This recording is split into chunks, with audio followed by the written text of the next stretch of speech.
Get ready to dive deep into Buffalo's vibrant music scene because we're stepping inside the fabulous Flamingo Lounge for the 9th season of local music magic. In the Flamingo Lounge with Rockabilly Greg is more than just a podcast. It's a collection of stories that delves deep into the vibrant musical history of Buffalo and Western New York, creating a living archive where each story adds a unique thread to the overall narrative. This season, we're taking a deep dive into the heart of the music community. Join us for personal conversations with musicians and industry pros, where we celebrate the collective creativity that makes our favorite artists, venues, and events so special. But before we get started, I'd like to give a big shout out to our sponsors, CatsLikeUs.com, Diamond Hawk Golf Course and Pub, and valued supporters, Buffalo Ironworks and Sportsman's Tavern, for helping to keep the music alive. This week's guest is an international musician and entertainer whose journey is fueled by passion, creativity, and a mission of female empowerment. Courtney B. Holmes, known to fans worldwide as Drummer Girl and DJ CoCo B, started her musical path singing at 4 years old and drumming in church at 13. Since then, she has brought her immense talent to major venues like the KeyBank Center for the Buffalo Sabres, Bandits, and events associated with the Buffalo Bills. She has also hosted drumming seminars in Belize, Central America, and opened for R&B legends Ginuwine and Jeffrey Osborne. It's my honor to welcome to the Flamingo Lounge, Courtney B. Holmes. Courtney. Wow. What an intro, right? It's like, wow, is that me? Well, thanks for having me. Oh, you're welcome. Happy to be here today. Yeah, like I said, I don't know, somebody posted something on Facebook, but that's where I find a lot of my guests on social media. All musicians, that seems to be the place to be, is on social media, on Facebook. Absolutely. And I'm like, you look really interesting, because this is obvious. This is our first time meeting each other. Yes, it is. Yeah, so I'm glad to have you down. And before we get into everything, as I like to start out the show, did you have an aha moment when you said music's what I want to do? Absolutely. My aha moment was after I've begun to play the drums, because I'll get into how I started playing. Okay. But right after I begun to play the drums, and I started off, I had just a simple beat. I would do the same thing, fast or slow, right in church. That's all I had at the time. Okay. But my aha moment was when I finally was able to just break it from just straight quarter notes. And I was breaking into like eighth notes. And then I was able to hit on the snare and crash on the one and go right back into the beat. That was my aha moment when my sister turned around and looked at me and was like, you got it. Yeah. Finally, you got it. And I was like, I'm gonna continue to play the drums. Oh, cool. That was my aha moment. Right. Like, soon as I got it, and my sister, she's a musician as well. Okay. And she'll tell you, like, oh, I taught Courtney everything she knows. She did it. But she knows a lot about drumming for her not to be a drummer. And as soon as I got that nod, like, yeah, you got it, sis. Yeah. That was that moment for me. Got that pocket, right? Oh yeah. As soon as I locked in. Yeah. Yeah, that's cool when you get that, you know. It's like yeah. Like, you know, yeah. It's like Lucy on Charlie Brown Christmas. That's it. You know? Absolutely. Yeah. That was my moment. So now, is that in church? It was in church. Okay. I started playing the drums in church just out of the spirit of competition, truly. I started singing in the junior choir, and another member of the junior choir, we kind of had a rivalry, if you will. As soon as I joined, I started getting solos for singing.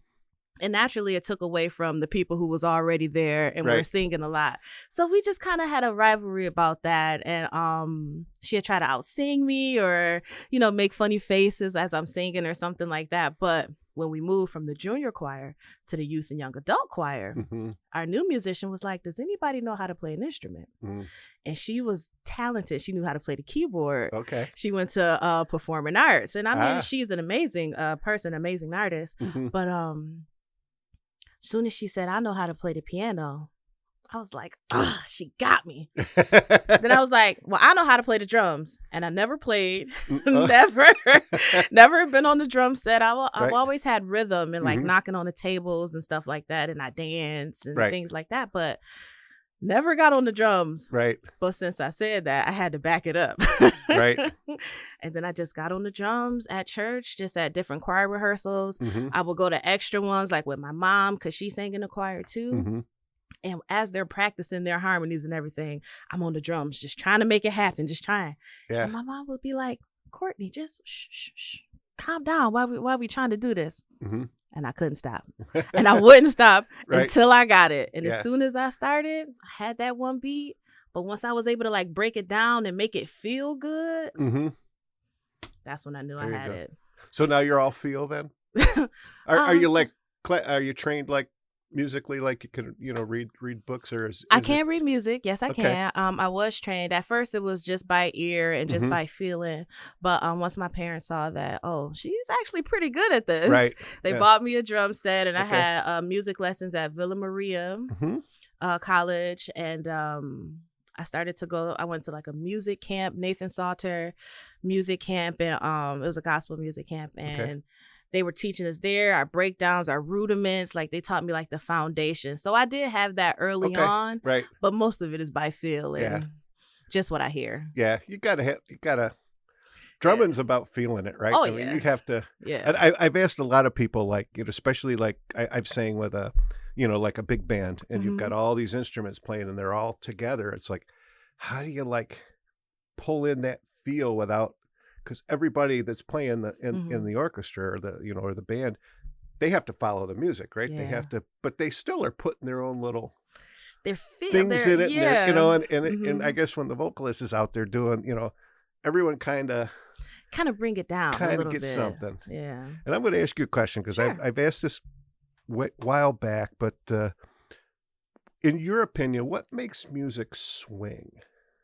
Like, what gives it that little extra? Because you can be right on Mm-hmm. and like perfect from a, like, here's how it's written, but then sometimes the way it's written, it's like, it's kind of dull, right? So Yeah. how do you get that? I truly think that it's just it depends on the person and Mhm. how they feel.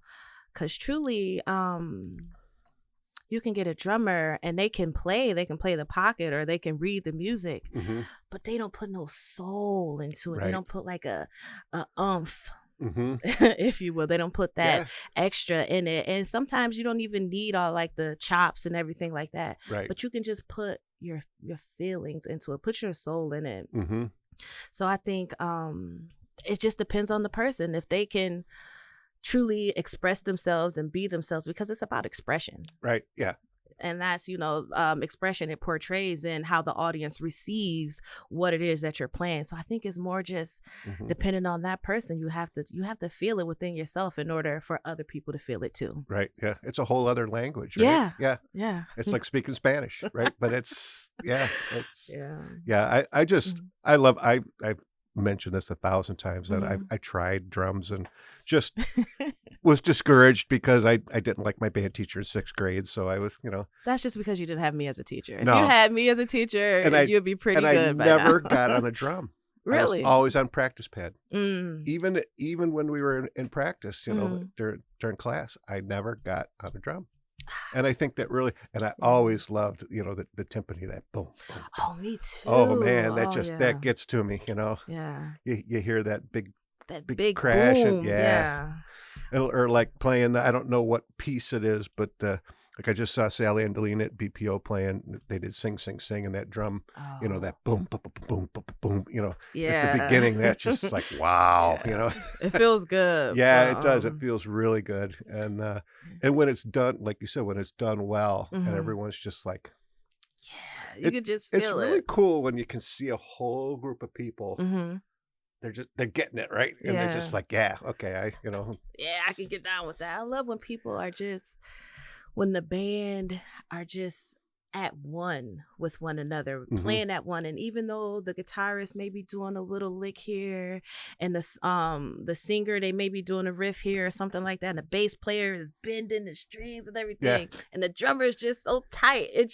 yeah, It's nothing like it. yeah. It's nothing like live music. I'll ask you the kind of the controversial question. Okay.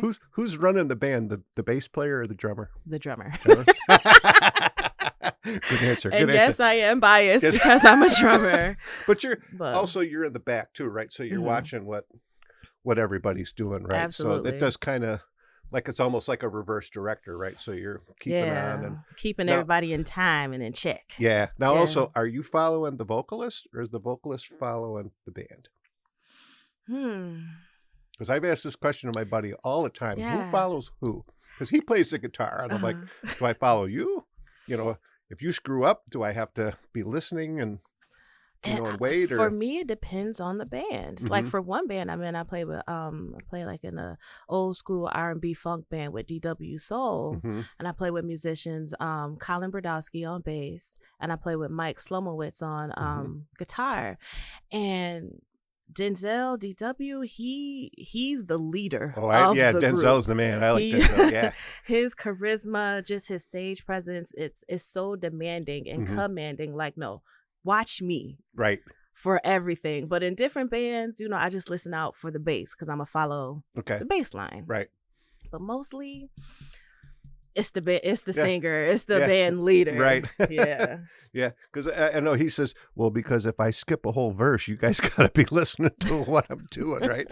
That's right. Yeah, because it's no karaoke track. No, so, right? And he puts a lot of, like I said, showmanship in his shows to where you have to watch him because he's just gonna break it down out of nowhere, even if it's not in the song, or he gonna put double hits in there or something like that. Have to watch him. I have to, and he'll look at you too. Like if you're not paying attention, like if my head is down or I'm just, my eyes is closed and I'm grooving, he'll wait. Like I know my buddy will give me he gives me a little head nod.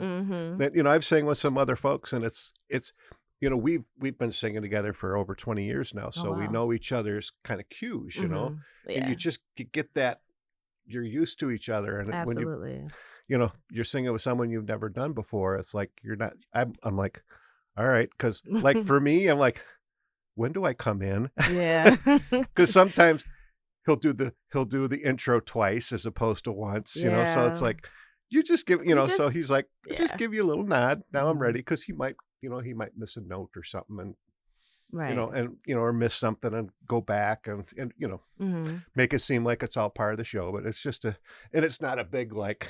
Right, it's obvious, not just a little kind of okay. Yeah, but I think that's the beauty of when you play with someone for so long. You kind of learn them. They know you. They know like where you're comfortable and things like that. So I can say like with DW, I've only been playing with him for about maybe a year and a half now, but we've done like some great shows together. But when it comes down to me playing with Colin Brodowski on bass, I've been playing with him for about 4 years now. So I kind of just know where he's going, and he knows where I'm going. He knows we're going to land on the one together. Like he'll do some lick on his bass, and then I'll copy it on my snare, and he'll look at me like, yeah. Yeah. So now I'm going to kind of go backwards a little bit. Sure. So first of all, how did you get your nicknames? So Drummer Girl and DJ CoCo B. Yeah, well, I had a few nicknames over the years, but Drummer Girl, it started when I went to Villa Maria Academy when they were still open. I went there my sophomore year in high school, and they had a band. The school had a band come in, and they were a rock band. They were jamming. I don't remember the name of the band, but people knew, like some of the students knew that I played the drums, so they were asking, "Hey, can she play the drums? Can she come up afterwards?" And they let me. So I got on, just rocked out, and going forward in school, they'd be like, "Hey, you're the drummer girl. You're the drummer girl. You're the one on the drum." So Drummer Girl just stuck. Yeah, and it just felt good, and I was like, "Yeah, I am that drummer girl." Right. Now, do you use that like professionally, like when you promote yourself? Or? I do. Yeah. It's even in my Facebook name, and even in like my emails. It's like drummergirlmusic90@gmail. Definitely, because I love to promote that I'm a musician, I'm a drummer, and that I am a woman. Right. So I love to keep that narrative going. But DJ CoCo B, which is fairly new. I just started DJing within the last few years. I feel like I've always DJed. Okay. But just like professionally, I just got into it, and I was just looking for just a little change in image and in name. there was a short period of time in life to where I was going by Courtney. Like Okay. I was sassy. I was outside, just doing what I want to do, breaking all the rules. And I just wanted to get away from things that were associated with that, I would say, persona at the time. And CoCo B is just like, she just cool. She a DJ. Yeah. She just Coco smooth like butter, you know? So it just kind of stuck. Yeah. Yeah. Now there's something to, I will say, you know, I never really quite understood what DJs did until I saw Crit playing and DJ Psych was playing with them and DJing, and Damone's playing, you know, Damone Jackson's on drums. He's amazing. And I'm like, wow. And my wife and I saw him at Musical Fair before they moved out of Damon, and I'm like, man, he's really bringing something different to that really makes it something special, you know, kind of not your old, no, you know, not your father's R&B. This was some cool stuff. And I'm like, wow, you know, that really, I could never do it myself, but it's like, you know, some people are like, well, that's, you know, he's just going squeaky, squeaky, squeaky. No. You're really mixing those beats, and you talk about listening, man. Oh yeah, and I think that's why I just adapted to it so well. Like I said, when I used to party a lot, people would always be like, "Oh, get on the get on the aux cord," because I always have a good playlist, and I just know how to talk to a crowd and have a good time. But being like an actual DJ, like when I started to get mixers and like a turntable and things like that, what's good for me is that I can keep a beat. I know where the beat starts. I know where it ends. I know like the ins and out of it. So I'm able to beat match well. And I know what kind of clashes and meshes well. So like my timing is just superb. Right. Yeah. You can almost hit me with a metronome. Well, there you go. Like when it comes to DJing. But it's very tedious, and it's not like an easy thing. Like you have to practice to catch it. It's not like something you just, I'm just gonna do it one day. Yeah. No, you need to take the time and do it right. So when it comes to DJing, just that beat match, it's unmatched for me. And I just get so much satisfaction with being able to mix music well and just keep things flowing. And it's more than just playing music. I create a vibe. I'm the vibe creator. I'm the atmosphere setter, you know? Right. That's one thing I enjoy about DJing, but putting that music together, it's already in me. So being able to just expand on what I've already done, it's nothing like it. Well, I mean, as you say that, it's like, that's drumming, right? Yeah, absolutely. You're doing almost the same, just different instruments, right? Right. Just different methods. And, absolutely. But you're that conductor in the back, and because you got to listen, right? That's right. I mean, if you're not listening, if you're too busy watching everybody and, you know, not paying attention to everything that's going on. I miss the beat, and that's one thing I never want to do. I've done it before, and I don't want to be in that place again. Oh, and everyone will let you know. Absolutely. Absolutely. Yeah, they're not forgiving folks. So now, kind of to Villa Maria, did you ever work with Anthony Casuccio over at Villa? He's the music chair over at Villa, and I know I mentioned Linda. I think Linda Appleby teaches over at Villa. It was definitely some time ago. Okay. But no, I was only at Villa Maria Academy that 1 year, because my sophomore year in high school, that was the year they closed. Oh, okay. And then Villa Maria College, when I was like taking lessons at the college, I just remember just going into the music department, working with my drum instructor. I believe his name was Gary. And I don't know if he's still there, but he's absolutely amazing. I believe he even worked with Damone. Okay. Because I know he went to Villa for some time too. But now, do you ever get out to like CPG and get to jam with Damone and those guys? No, not yet. Not yet. And him and I both said, we got to come and support one another, because we both kind of was doing the same things for a little bit, some of the same places. I think he even played for a couple bands that I was with too. But I've seen him like on Facebook, like just through social media. We keep in contact, and I see what he does. He's absolutely amazing. Yeah. I love watching him. Yeah. He's a veteran of the show. Absolutely. So I'll just say not yet. Not yet. There you go. That's a good answer. Absolutely. So now you mentioned, did you graduate with like a degree in music or? I didn't. No, good for you. I didn't. Just the more so just from playing. That's where I feel like my degree is in. Oh, there you go. Live playing. Yeah. But no, I didn't finish when I went to Villa Maria College. I ended up moving to California for some time, and when I came back home, I just started working and just started playing like for church and different bands and things like that. So I didn't finish like with a music degree, but my experience speaks for itself. I was going to say, you got a degree. Oh, yeah. Right? It's not on paper. No. Yeah.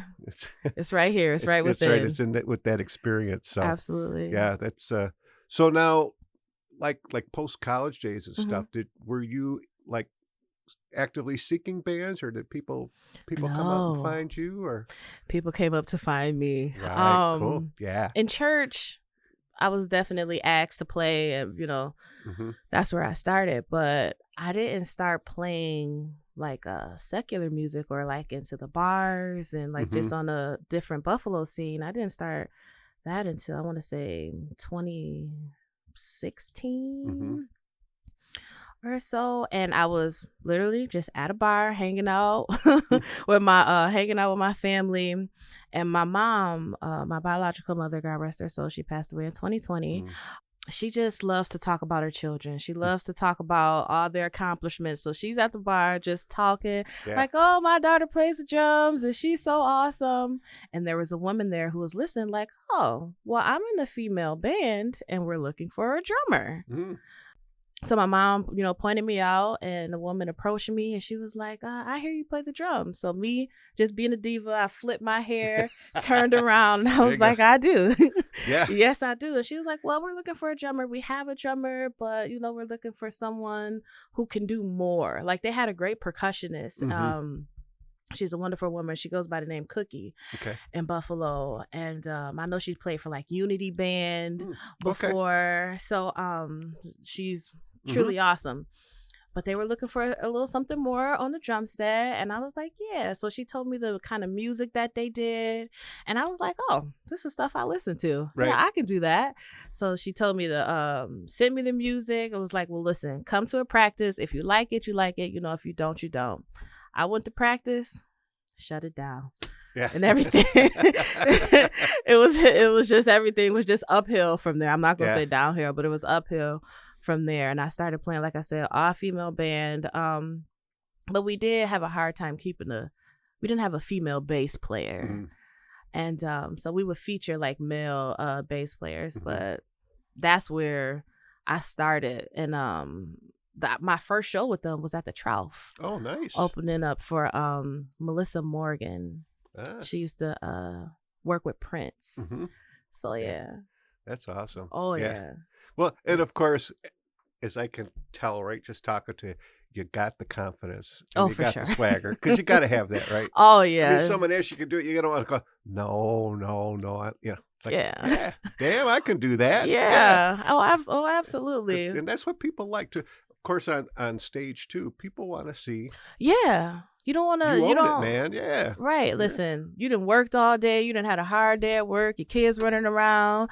Your wife make you mad. Your boyfriend make you mad, or something like that. You come out and you spend your money. You don't want to see nobody just half-assing, if you will. Yeah. No, I want to see you. If I'm spending my money, I'm spending my time, because I feel like time is the most important currency of everything. If I'm spending my time here, please put in some effort. Please give a good show. Yeah. Because I'll let it be known. Right. So, yeah, it just makes a difference when they're in it. And I'll ask you my pet peeve question. Sure. Do you get all fly dressed up when you're on stage? Or oh, absolutely. I can't stand when people get on stage and they look like they just came from You just rolled out of bed. Yeah. Oh, my goodness. It's like, now, if you're grunge and you're going for the grunge thing, that's fine. Okay. But, yeah. But no. But man. I put it on. Like I wore this pink today because I'm in the Flamingo Lounge. Come on right. now. You gotta. But absolutely, I feel like confidence is definitely key, and that's the first thing people see is you, right, and how you are. So if you up there looking like a scrub, that's like, they didn't even care enough to put in effort.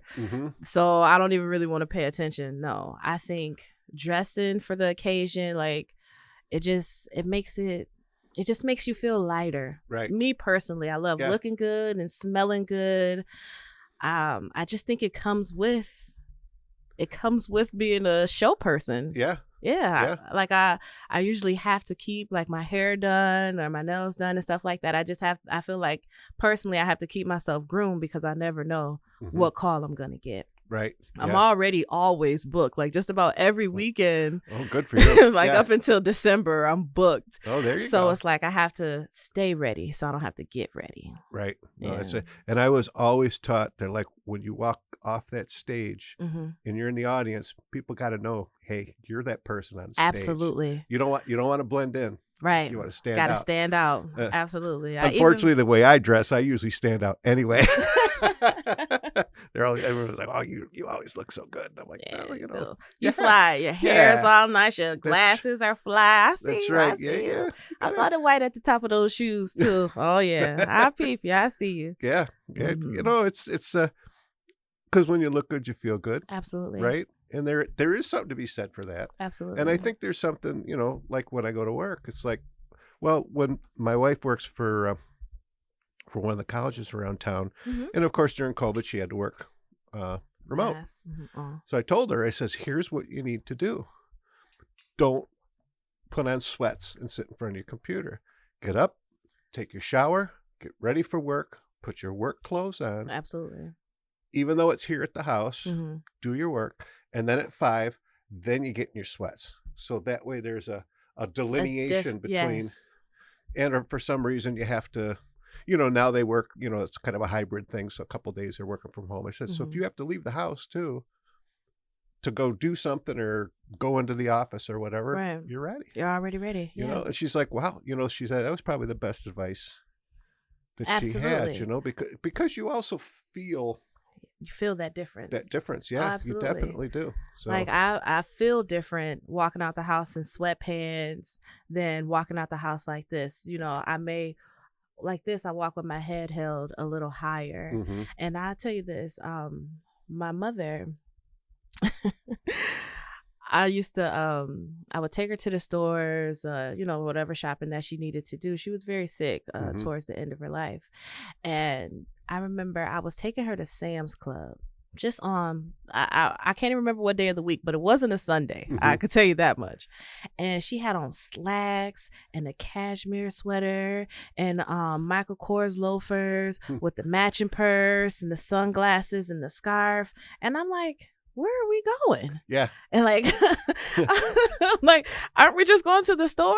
And I Yeah. remember I just had on like leggings and some sneakers Mhm. and a t-shirt. And she was like, yeah, but I just want to look good for me. And I was like, you know what? You got a strong point there. Yeah. Yeah. It's just on any given day, she'll just dress fly. Even my grandmother's the same way. Even in the house, her Mhm. house robes are nice. Yeah. So even to this day, when I'm at home, I may not want to be fully dressed at home. Mhm. However, even my robes are nice. You know? There you go. That's right. Absolutely. Gotta have the nice stuff. Like, Oh, yeah. it's like my dad. I know when I lost both my parents around 2021 also, Sorry. and my dad was always dressed to the nines. Oh, And yeah. it was interesting because he had his closet. So he had his like 60s jackets and then his 70s jackets, his 80s, and then they would rotate. The 50s would come back to the 80s, and he had his Mhm. ties. Yeah. And my mom, you know, when he started to kind of go downhill and didn't really care about, she says, your father never would have left the house Mhm. looking like that. Absolutely. He was always impeccably dressed, Yeah. you know, and he Absolutely. always took care of how he looked. And you know, you Absolutely. didn't go out in public like Yeah. that, you know. Gentlemen wearing hats. I mean, I like to wear hats. Yes. You know, it's like, Yeah. because I think instead of a baseball hat, you know what I mean? Like a hat, like, you know, looking good. Like I would go to the airport and I would see young women and like hair bonnets and hair Yeah. nets and slippers. And I'm just, not to, you know, be judgmental or anything like that, but honey, why did you come out like you just rolled out of the bed? Yeah. Put something on, please. My former neighbor, Diane, I think her son lives in the house now. Mhm. And they had to move to Her and her husband Moses, God bless you, Moses. I heard he passed. Oh, but she used to sorry. make hats for church, right? Oh, And they had a yeah. big trailer, and they go all up and down the Eastern Seaboard selling it. And she had, these were beautiful hats. Yeah, I hats mean, are a big deal in church. oh yeah, Oh, big yeah. deal. Yeah. You could always tell when they were coming out for church because man, Moses was all. I'm like, wow, Yeah. I want to dress like you, man. Cause I love that. yeah, Even my father will he was a carpenter. Even my father, he ironed his work clothes. Like his pants will have a crease in them. Right. Like to this day, I would iron a white t-shirt and I'll starch it just so it can stay crispy. Wow. You know, just a t-shirt.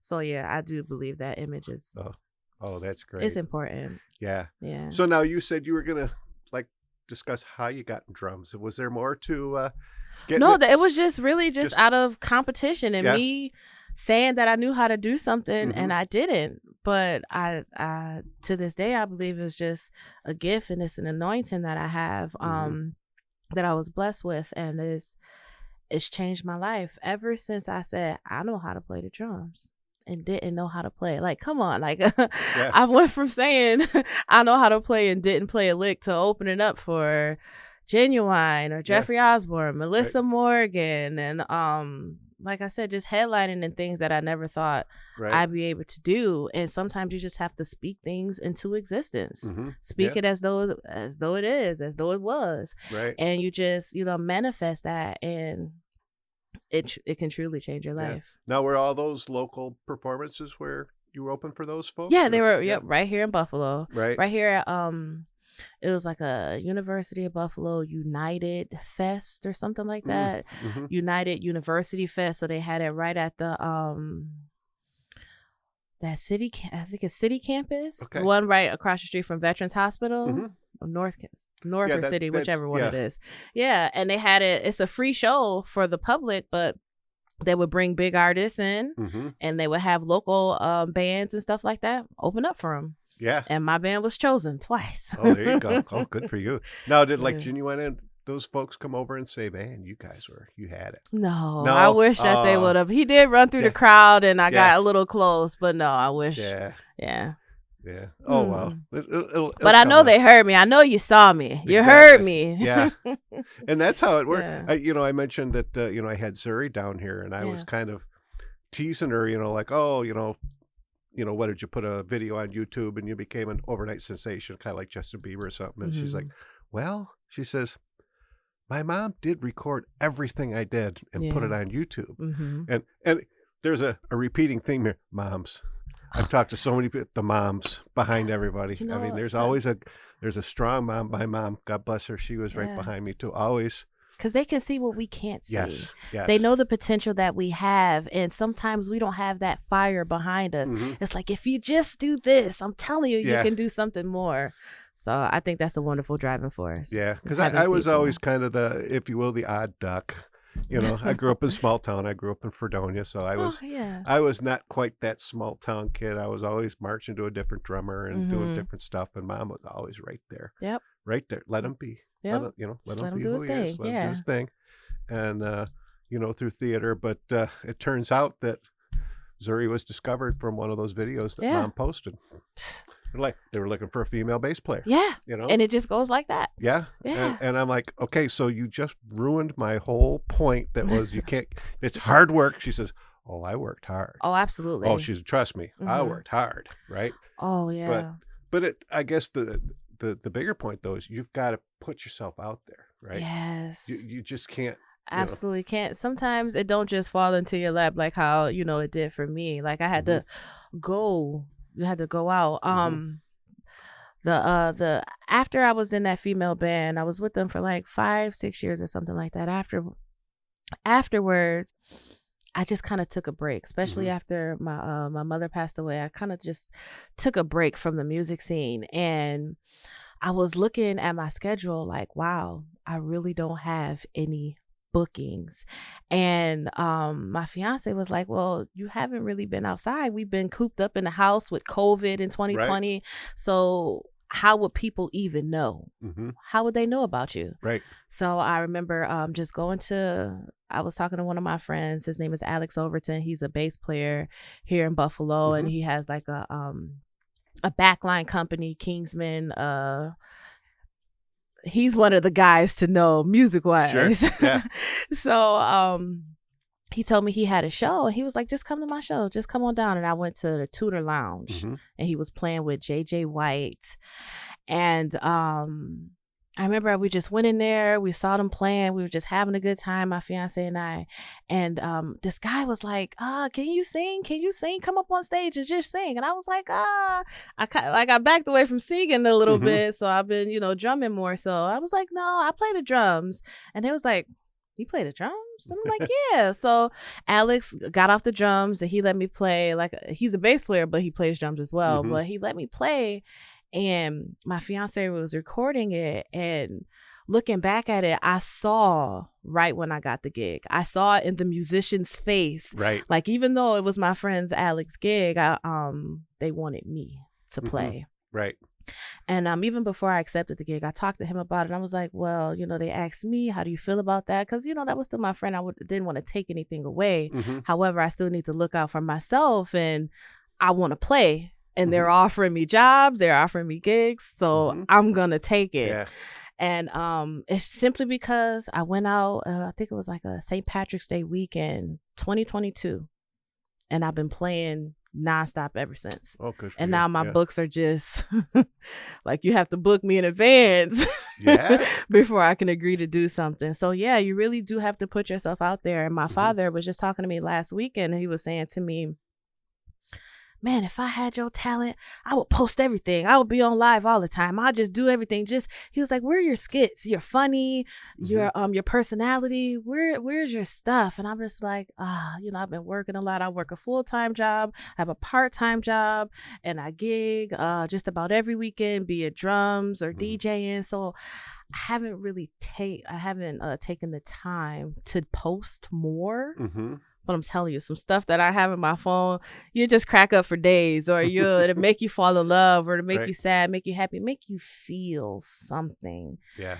And I just got to get back into it. I got to get back into posting and or actually hiring somebody to help me out with it, because my time is, like we said, it's a valuable currency, and I'm busy a lot. And my bass player, Colin Brodowski, he just got like a social media not enthusiast, but somebody to just help him like to post your souls, post your videos, sometimes just spare the moment things that only comes as you're looking at it right then and there. Post it, share it, and people will start seeing it more. They'll get used to seeing it. You know what, let me go out and check her out, let me go see that band. And I'm gonna take some time to get it done. I was gonna say, everything you just described, you didn't just fall in it. You made it happen. Oh yeah. I do work hard. You do. I mean, you might work hard but make it look easy, and that's why it feels like you're falling into it. But you're setting up all those goals, and you're putting yourself out there, and you're doing, you're doing the work, and absolutely, and saying, I'll get up and play with you. Absolutely. But see, I have to be prepared. That's when I said you got to stay ready. I have to be prepared for when an opportunity comes like that. I can tell you face to face, I put blood, sweat, and tears into my performances. Like just last week, I was playing at the at the Tudor Lounge. I knocked my index finger, I knocked my knuckle as I was playing, and when I was done, I was like, where is this blood coming from? Right. My adrenaline was running so much I didn't even feel it. It didn't even hurt until afterwards. As soon as I saw the blood, I was like, oh, I guess this does hurt. Ouch. But the show must go on. That's right. And hope I didn't get me on the drum, right? Yeah. But I have to put my all in it. And every time that I play, like, I try to leave everything that I personally have right there. Right. For the people. Yeah. Now, do you have like a favorite brand of like sticks or a kit that you're like, this has got my feel to it. This has... Well, when it comes down to drum kit, DW is just the absolute best. I don't own one yet. They're on the expensive side of things. But they just sound the best. But I personally have a Yamaha Stage Custom, just a 5-piece, just snare, bass, 2 air times, 1 floor tom, and I make those sing. Yeah. I travel with them all the time. In fact, I have them in my car right now. Just in case. But with sticks, I can't say a specific brand, long as they're just 7A and nylon tip. I like I don't like just the straight wood tip. I like that little bit of plastic to give it that that sound. And I play with smaller sticks, even though people be like, why don't you use something thicker so you don't have to hit as hard? No, I like my small sticks so that they can stay in my hands. My hands start to sweat after I've played for a long time. So I like to keep my sticks in my hands. The thicker sticks, I just don't have a good grip on them. Right. They just don't feel right to me. So I'm gonna play what I feel. 7A. 7AN. The N is the nylon tip. Right. Well, that's it. Because I remember a bunch of years ago, my father-in-law is one of these total quality management guys, and he was actually working up at Colado, trying to get them to, kind of rearrange their production so everything would be smoother, right? And he was talking over Memorial Day to my nephew, and who's a great drummer, and he's like, he's all into, well, there's knots in the wood and there's this, and he's like, you're not getting it. Yeah. It's not about that. It's about the feel. Yeah. It's how it feels in my hand. And he's like, but I can't measure that. He says, I know. He said, but it's all how everything feels, and are they straight? Yeah. But he says, it's Yeah, I even play sometimes with like I said, my hands sweat because I play very long sets sometimes. Zildjian, and they dip. They have like a dip stick. That came out kind of funny. Right. But they have a dipped stick. Okay. And those kind of help me keep grip more than anything. So I would say those are like my go-tos, but other than that, you know. Yeah, so you're not doing the glove thing, or no, I don't like how it feels. And even people like, maybe you should start wearing braces like on your wrist or like around your thumb and wrap around your wrist, because my hands, these are my money makers, right? So I got to treat them well, but it doesn't feel good. So if I'm holding my sticks and I can't really get a good feel into it, I feel like I can't play my best. So I just wear and tear. I just gotta get it done. That becomes an extension of your arms, right? Absolutely. Yeah. Absolutely. So do you walk around with like oven mitts on your hands when you're not playing? Just so it's like, okay, don't want to hurt anything. No. But I do take my hands very seriously. Yeah. Other than being a drummer, I do have my CDL license. I'm a school bus driver, and I do dispatch for it mostly now. But if I have a brace or something goes wrong with my hands, I can't drive. Right. And if I'm just in the dispatch office, my pay would be different if I didn't have that CDL. So, and if I can't drum or if I can't DJ, I don't even like bowling anymore like I used to. I used to be in a bowling league, but and just tussling around in the house like with my fiance. I'm like, oh, my hands, no, not my hands. I got a show tomorrow. No, not my hands. Or I can't give a real deep massage for her or anything like that. Like a couple days before, I'm like, I need my hands. Well, with those nice nails too, it's hard to bowl, right? Oh, absolutely. Absolutely. Yeah, because I know my wife, she has to get her nails done once a month. See? At least. Yeah. It's that's a non-negotiable thing. I'm like, that's okay. Yeah. And it's more so a newer thing for me. I used to get my nails done just like for occasions. But once I got engaged and people were like, well, let me see the ring or something like that, I just want to keep it nice and just make sure I keep myself up, because I feel like that's a part of taking care of myself, grooming myself to make sure I feel good so I can play good and feel good to the soul, to others. Oh, I know. The other guys at work, they pick on me about how much money I spend on my hair every month. But I said, but you don't get it. I says, you don't get it. I go to, you go to a salon, I get my hair washed. There's nothing better than someone washing your hair. It's like a massage. Oh, yeah. And the ladies where I go, they're like geniuses, and I'm like, oh, yeah, But then they get the nice the hot towel around and the face. shave. Oh, yeah. I says, I get the treatment. Absolutely. It's about more than just. I said, yeah, and then I feel good. Absolutely. You got Tell them to try it and see how they like exactly. it. Try it and then come back and talk to me. Go get a bowl cutter, a fresh fish special by somebody who doesn't really. No, I take it very serious. Yeah. Like I said, when I was living in California, I lived right by the beach and it was beautiful.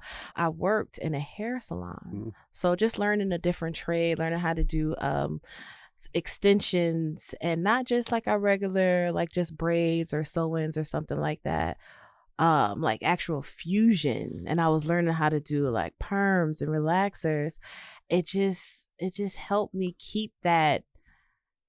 I want to keep my hair done. Like I just wanted to continue to look good because of how the women, how they came in and then how they left.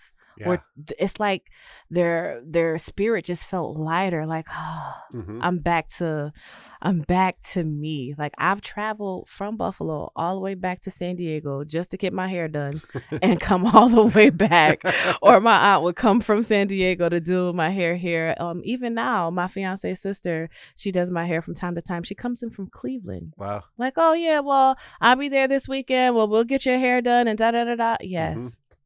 It's that big of a deal for me. I will spend money just to go spend some more money just to come home to go make the money back. Oh yeah, I always say when I found who Lauren. I will say Lauren Adams, and she knows my hair. Yeah, and she knows because it's wacky. I mean, there's colics and all. It sticks up and it's thin and what. You can't tell. It took a while. Yeah. To find someone who really knew how to. And she'll teach the younger folks that are just learning. She's now, come over here. I want you to see this because his hair goes this way, and you gotta it's you gotta learn. It's interesting. Yeah. But one time I had to when I was working, I had a 5:00 Friday afternoon gig, and I had a hair appointment right before, and this meeting went really long, so I had to miss my hair appointment. And the guy the guy I was working with on Monday, he's laughing. He's like, "Oh, you missed your hair appointment." I says, "Dude, you don't realize that was a big deal." Yeah. I says, "I'm not too happy with you because this meeting went an hour and a half longer than it should have." Yeah. And I almost missed the gig because of that, and had to pay for the hair appointment because all that stuff. I said, "Are you going to pony up the the $50 that I had to pay to because I missed the appointment, which is what I would have made for the gig." So it was a. I mean, come on, man. Yeah, it's, I understand. So there's, So, anywho, we kind of digress here. So now we're getting closer to the top of the hour. So, like you said, you're booked until the end of the year. So, where are you gigging? Multiple bands? Oh yeah, 2 bands. Mainly I play for DW Soul and Soul Cool Band, and I also play for Jeremy Keys. And the band, we call ourselves Strawberry Juice Band.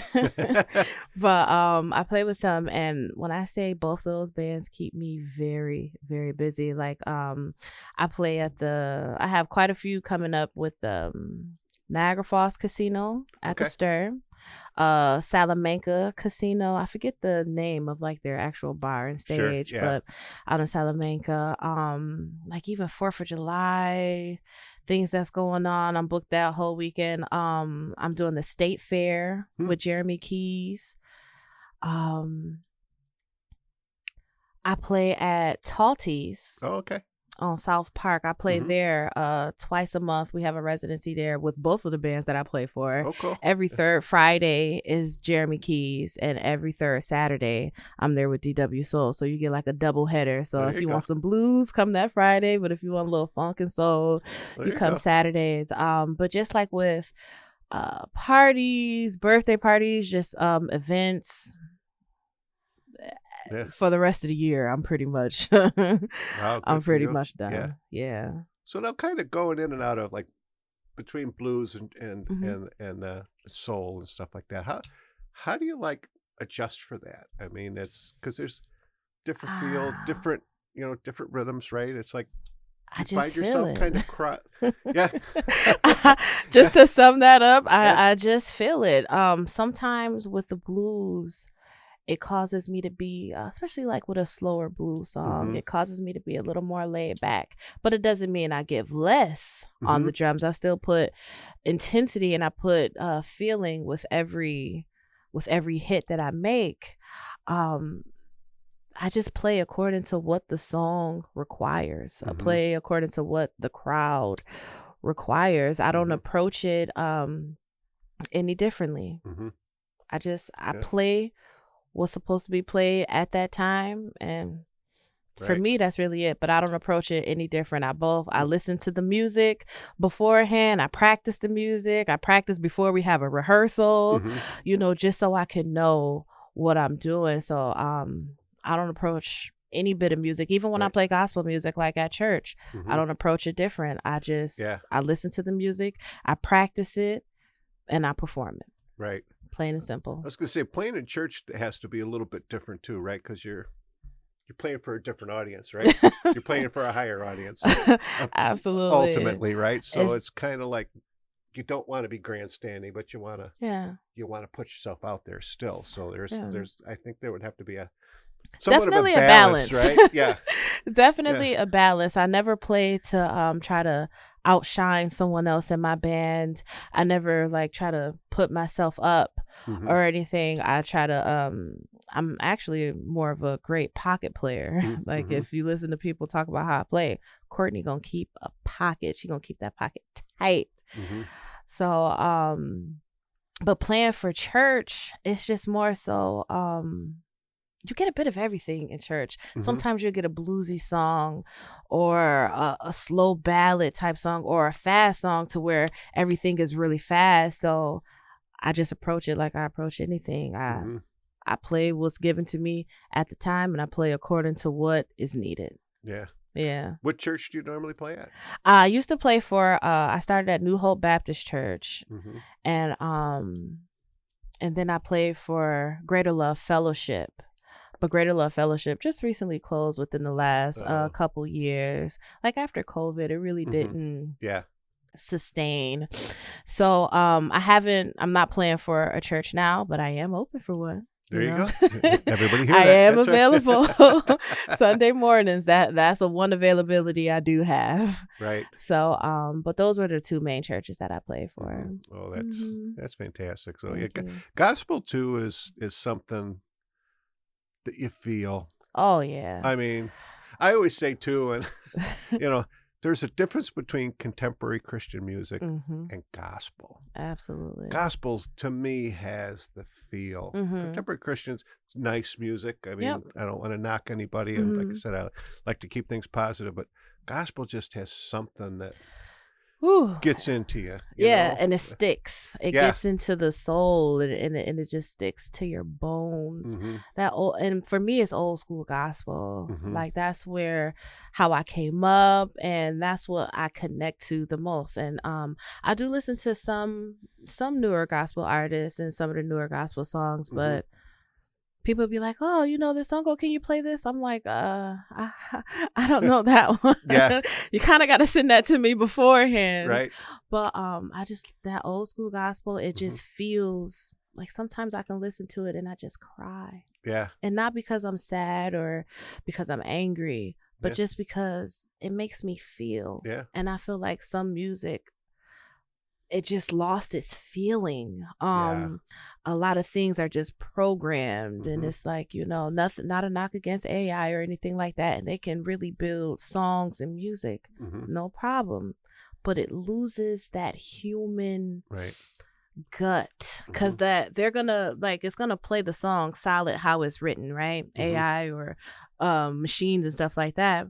However, when a person is playing it, you get how they're feeling in that moment. Like putting your body into it makes a difference than just playing at the song. Right. Yeah. Yeah.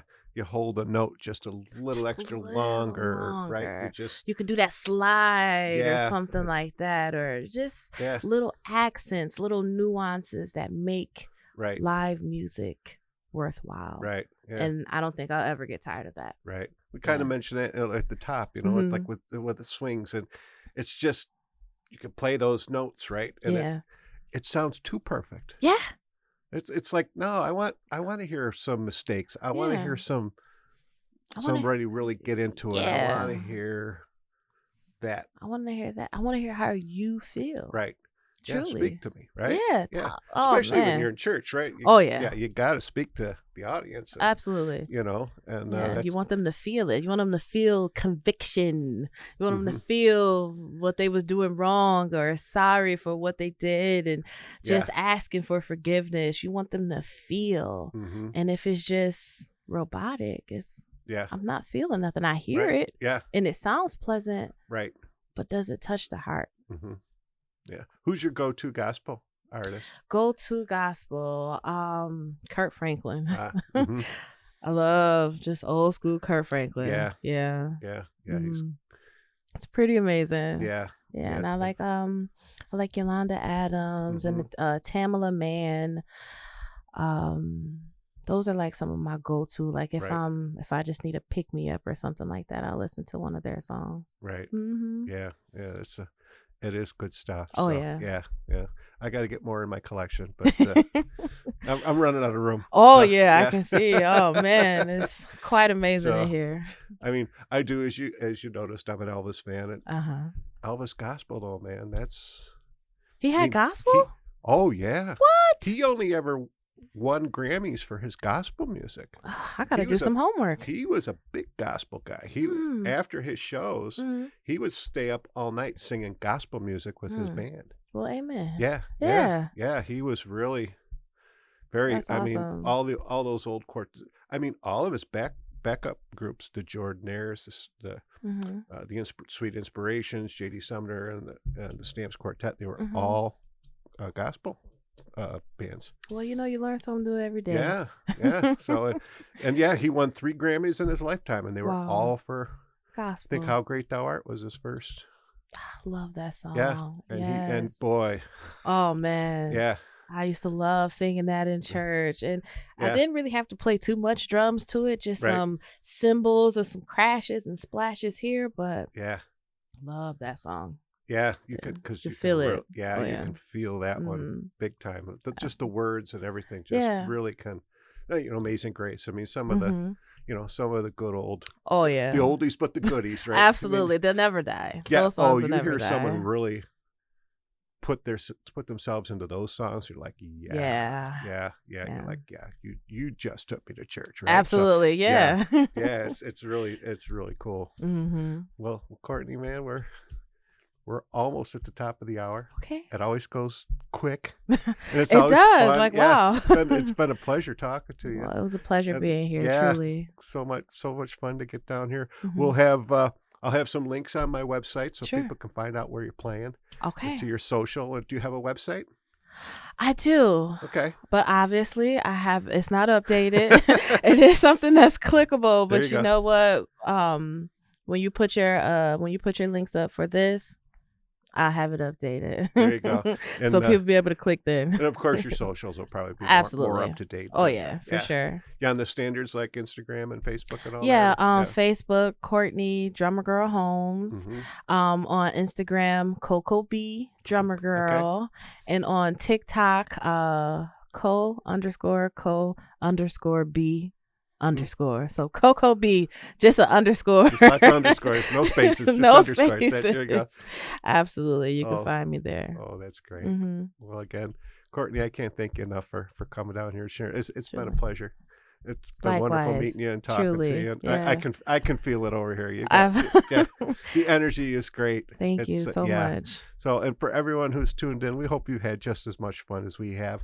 And as always, you can find the podcast where you get your podcasts at Spotify, Apple Podcasts, iHeartRadio, Amazon Audible, thebuffalohive.com, YouTube, and of course, you can always find the podcast at rockabillygreg.com, where it's all about the music. And as I mentioned, I'll have some photos, and hopefully, I don't know if you've got any videos available out there. I'll shoot you some. Put some links to some videos. So sure. You can see Courtney in action. Absolutely. And find out where she's playing. And again, thanks to everyone for tuning in, and we'll see you next week. Bye-bye. Bye. In the Flamingo Lounge is made possible in part by CatsLikeUs.com, your online store for authentic vintage clothing and accessories. Buffalo Ironworks, an intimate live music venue and bar located in the Cobblestone District in downtown Buffalo, and by Diamond Hawk Golf Course and Pub, Western New York's premier golf course, restaurant, and banquet facility. At the Hawk, the bar is hopping year-round with live music every Wednesday, Friday, and Saturday, and some other nights, too. Tune in for a new episode every Saturday at 9 a.m. EST at rockabillygreg.com, where it's all about the music. Bark, Zoe, bark. Good girl.